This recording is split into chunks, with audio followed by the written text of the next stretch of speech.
Well, guys, we had another long day today. I made our first video this morning, showing the yard and everything. And tomorrow, when we get done removing everything, I'll show you guys the after of one of our property preservation houses. But we had let's see, what was it? 240 gallons of paint at this property in 5-gallon buckets. They'd been sitting for a while. The buckets were brittle, and we had to remove all of those.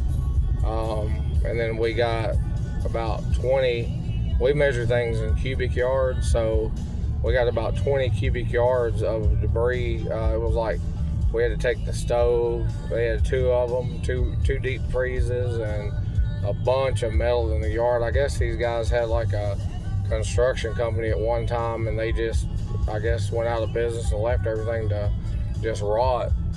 So we're cleaning it up, but yeah, it's a long day. We get rolling about 7:30 in the morning, and it's 6:30, so we've been at it 11 hours, and I still got about 10 minutes before I get home, and I need to stop and get gas, but I'm too tired. My back's killing me. But anyway, it's always worry, about bills, with, when you work for yourself, and I have these contracts at these companies, our work is never, it's not like I get up and go to a job, but, I've got a guaranteed position there, and I'm doing good and all that stuff, and I know I've got a job to go to every day. When you're a property preservation vendor, and you do it the right way, like I strive to be the best I can.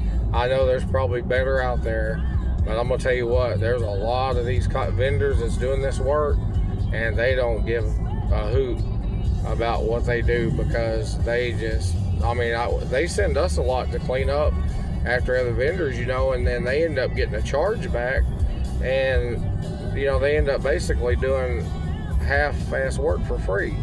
Excuse my language, but it's just the reality of it. And so I don't know why they work like that. It's just a lot of them get it and can't make it. The first 6 months is really hard, because the pay is slow, and you need a lot of tools and things to get started. It took me years to get everything that I've got. My mainly landscape equipment, zero turns and pole saws and chainsaws. We do a lot of landscaping. We have to keep these houses where the trees and stuff like that, aren't touching and scratching the roof or the siding. But it's fun. It sucks when the gas is getting high like this, because when you're working for the government contracts, they don't care about the gas price being high or not. They're not going to change their prices, as far as like what they pay us for trip fees, or just whatever we might be doing. So, but yeah, I've been with this company now. Again, I was with them before COVID, and the reason I left was because they didn't have any work during COVID, and I had to do something. I could get unemployment even though I was self-employed. During COVID they passed that, and I thought, oh, it's we're between my wife and I, we could have made good money on unemployment, but I did it for probably about a month, and I'm used to getting up and going to work every day. I got bored as heck, and I said, I called them and I told them, I said, I'm going back to work, and I found a lady that didn't know what she was doing, and I was, I've been a contractor for years, and I'm doing subcontract work for her, telling her how to basically run her own company, and it was a mess. It gave me something to do, but it was a mess. That nobody had, they weren't doing evictions. These a lot of people were taking advantage of that, and they're finally getting a lot of their evictions served. We actually do quite a few evictions with the sheriff's department, and around Houston and stuff like that, different areas. And boy, I tell you what, they have a stack of them. You know, some of them are apartments, and but most of them are houses. You know, and like I said, they're still messing with COVID. You know, people. So, which you know, COVID killed my little sister.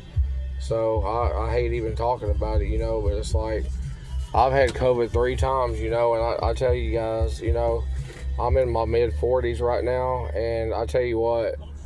Uh, my baby sister, you know, I had one little sister, you know, that we had the same mom and dad. And I found out 2 years later after she passed because we had, you know, a little tiff and we didn't talk, you know, for a while. And the guy that she was with is just the biggest loser in the world. You know, if you got a family member out there that passes away and you don't call them and tell them, I had to find out doing a Google search trying to find her phone number that she was deceased.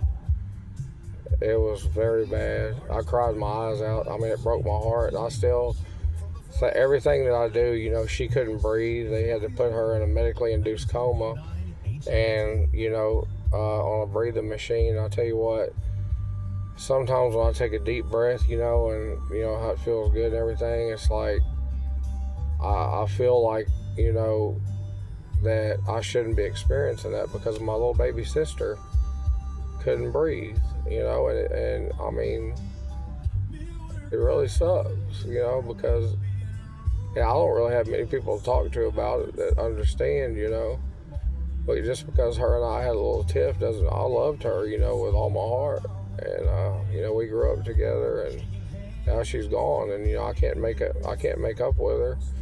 I can never have her at Thanksgiving or birthday party or anything, you know. I can't, you know, share life experiences. You know, she doesn't know my grandbabies that I'm raising, and I mean, it breaks my heart, you know. I found out my sister and my mom passed the same day. My wife was doing a Google search, you know, and she found out online. Yeah, you know, that was about, I don't know, 8-9 months ago, and you know, I talk to my sister still. You know, I don't know if she can hear me or not. I believe in God, you know, and it seems like, you know, after everything happened with that last company, you know, and I got a reality check, you know, and had to struggle, you know, and still having to struggle. More than, you know, I did for 15 years. You know, I didn't have to worry about money. I had, you know, $30,000 a month hitting the bank every month. You know, we got paid once a month, and it was usually between 30 and 35,000. And you know, I had a lot. You know, of course, I have employees to pay and everything. You know, but you know, it just wasn't. We didn't have to worry about anything.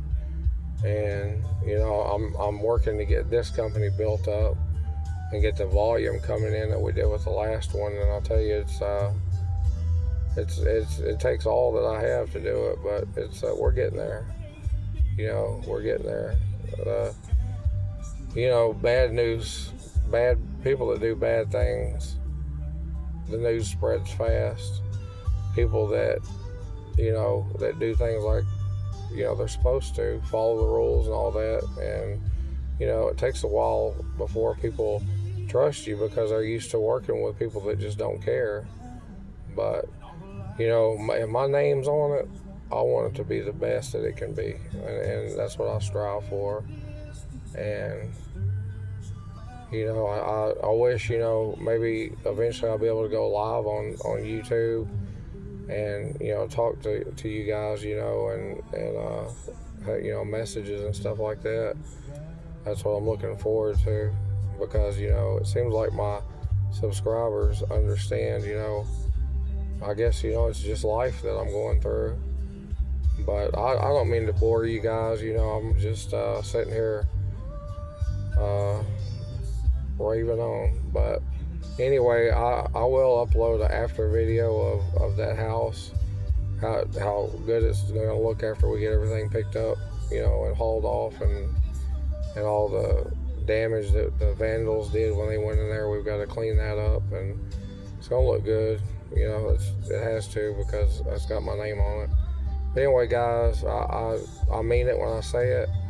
I love you guys. I've got nothing but love for the world, and people test me every day with that, and I try to just say, well, I don't know what that person's got going on in their life, or they might be going through something really bad, and that's why they're driving like they are, or just whatever.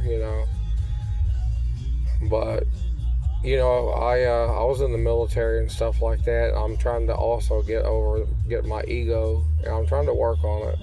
Because I walk around like, I used to walk around like I was, Superman or something, and I'm not. There's always somebody bigger and badder than you, and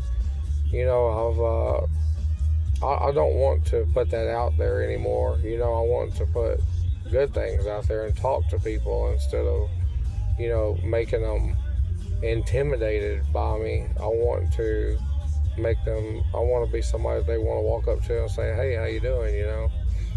So I'm working on it, guys. I really am.